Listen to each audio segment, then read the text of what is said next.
How to add hashtags on Instagram Reels. So first of all, let's go ahead and open up our Instagram. And now what I'm gonna do, I'm gonna click on my middle below. Okay, you're gonna see a button. Okay, and as you can see, you will choose the, let me just scroll up. You're gonna see multiple options at the below, right? Go ahead and select Reel.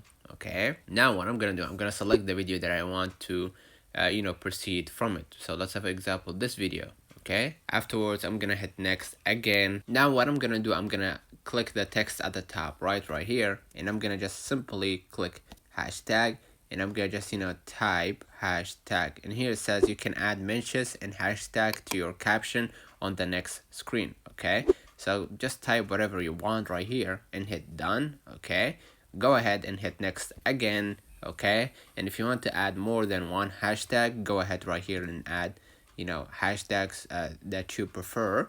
Afterwards, after you finish, go ahead and hit OK at the top right and hit next. Now you shared your hashtag reel on Instagram. Let me know in the comments if this video helped you. Don't forget to like and subscribe, turn on the notification bell to receive every video we upload. Thank you for watching. See you.